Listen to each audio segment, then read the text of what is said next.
is a whole picture here about the way in which we not only treat the world around us, but also ourselves. Just as mankind had the power to push the world to the brink, so too do we have the power to bring it back into balance. There's so much beauty to celebrate. There's so much quality in the world. There's such humanity in people. I think we just have to open our eyes to it. Take a moment to consider the opportunities if we succeed.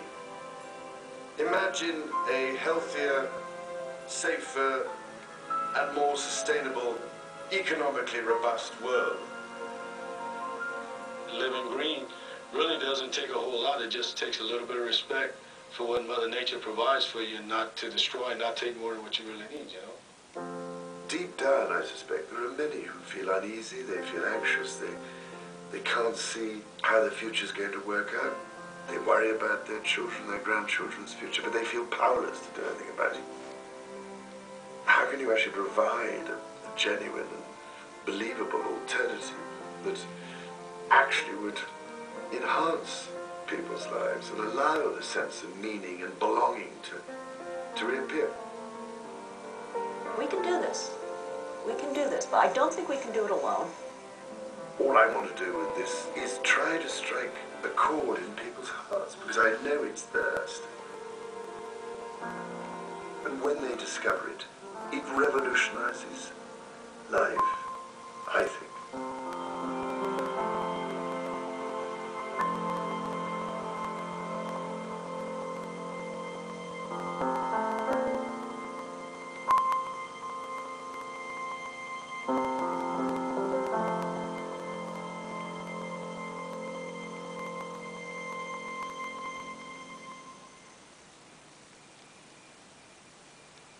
Harmony is sponsored in part by GE, Imagination at Work.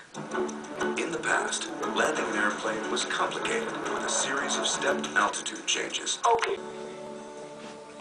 This is the Duchy of Cornwall home farm. For me, it is one of the most important ways that I put my principles to work. We have been farming organically for more than 25 years. I couldn't see how this conventional industrial approach to growing things could be sustainable. I happen to have taken a great interest in the whole farming process. I'm not an expert. David is the real expert. David Wilson has managed the whole farm since the very beginning. So I came here in 1985 from a conventional farming background. I had an interview for the job. I was asked, would I be prepared to try some biologically sustainable farming? And I didn't really know what that meant, so I said yes, of course, which is what you do in interviews. And that was my introduction to organics. Well, David, when he first came, didn't know anything about it at all. And I don't know, he probably thought I was equally mad, but he decided to come along, take over the position of farm manager, and he very quickly started to get fascinated by it. We all started from a point of view of relative ignorance. The organic movement was very sort of embryonic. I had a young family at the time, and I was increasingly interested in what I was eating and certainly what they were eating. And I had a lot of question marks over conventional farming methods which I'd been involved with, particularly things like spraying, which I'd done myself. And it was always a little bit disconcerting when a chemical that I'd used for 6 or 7 years was withdrawn because it was found to produce birth defects or cancer in rats. The more I found out about an organic alternative, the more interested I became in it. There are also studies now which show what we feed our children actually makes a difference to the way they think. That's very powerful. It's certainly very powerful to parents if they think that their child's intellect is being affected by the food they eat. I actually converted all this at a time very few were doing it, but I don't believe that it's only applicable to people who have resources. And we're now showing, I think, more and more that adopting this kind of approach is actually the one which can be sustainable in the long term. My family's been farming over 100 years. I farm rice, cows, and then we're getting into the vegetables. I'm Kurt, uncle. and I farm right here in Kendall, Louisiana. When I took off with this, I had two goals: quality and flavor. And I've gone from a little mill where I'd sell 100 pounds a week to I'm probably averaging 1,000 pounds a week right now. I decided to change because of the economics. The margin of profit kept getting smaller and smaller. The workload kept getting bigger and bigger. It wasn't any fun anymore. You couldn't enjoy it. I mean, you had to buy your seed, you had to buy your fertilizer, you had to buy your chemicals, you had to buy your fuel.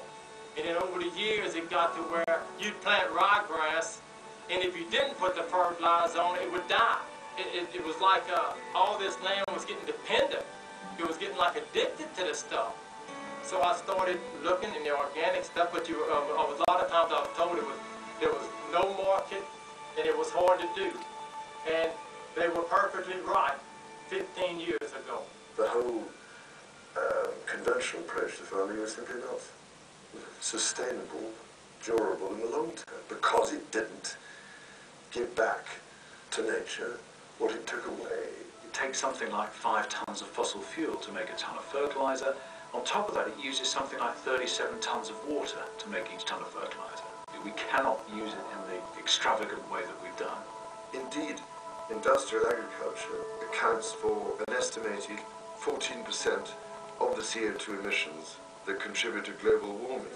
The population of our planet is going to be dictated by the amount of food that we can produce in a sustainable way.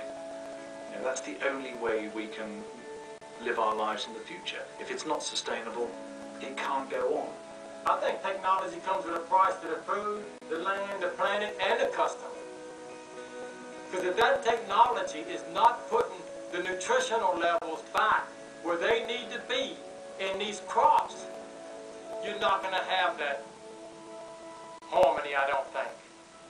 I felt that it was absolutely crucial to look at organic farming, which after all is merely sustainable agriculture over the long term.